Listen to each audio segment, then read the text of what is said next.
کہہ رہے ہیں غیر اہل حدیث مسجد میں جمعہ کی نماز سے پہلے اردو میں جو بیان ہوتا ہے خطبے سے پہلے، کیا وہ خطبے جمعہ کا حصہ ہے اور کیا اس میں خطبے کے حقوق ادا کرنے ہیں؟ بارک اللہ فیکم۔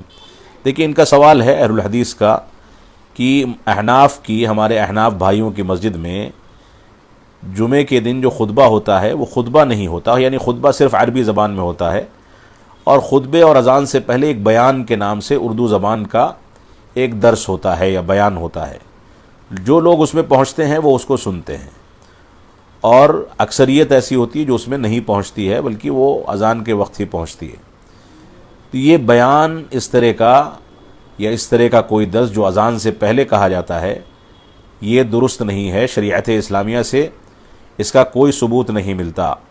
اس کو باقاعدہ اگر ثواب کی نیت سے اور عبادت کی نیت سے کیا جاتا ہے تو یہ بدعت کے زمرے میں آئے گا۔ لہذا اس طرح کی چیزوں سے ہم کو بچنا چاہیے، اور اس طرح کے بیانات سے ہم کو بچ کر کے توبہ کرنی چاہیے۔ اور جمعے کا خطبہ جو ہے وہ اصل میں اذان سے لے کر کے امام کے خطبہ دینے تک ہے۔ پہلا خطبہ اذان کے وقت شروع ہوگا، اور اس کے بعد امام بیچ میں بیٹھے گا اور دوسرا خطبہ دے گا، اس کے بعد اقامت ہوگی، پھر وہ نماز پڑھائے گا۔ یہ جمعے کا طریقہ ہے جو رسول اکرم صلی اللہ علیہ وسلم اور صحابہ اکرام اپنایا کرتے تھے، لہذا یہی طریقہ اپنایا جانا چاہیے۔ اس کے علاوہ اس سے پہلے جو بیان دیا جاتا ہے یا کوئی دوسری شکل اگر کہیں اختیار کی جاتی ہے تو یہ ساری کی ساری شکلیں درست نہیں ہیں۔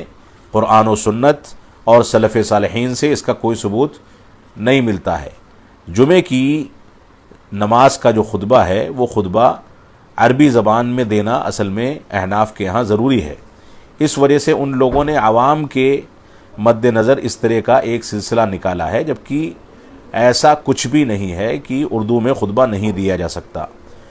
زبان جس علاقے میں خطبہ دیا جا رہا ہے اس علاقے کی زبان اختیار کی جائے گی، خطبہ مسنونہ شروع میں عربی میں پڑھا جائے گا، اور اس کے بعد خطبے کے موضوع کو دلائل عربی میں پڑھ کر کے اس کی شرح و تفسیر کی جائے گی۔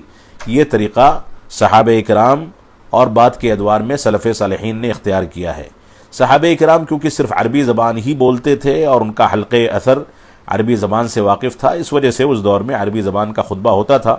لیکن اللہ کے نبی صلی اللہ علیہ وسلم نے زید بن ثابت رضی اللہ عنہ کو عبرانی زبان سکھائی، یہودیوں کی زبان، تاکہ اس میں وہ جا کر کے دعوت و تبلیغ کر سکے۔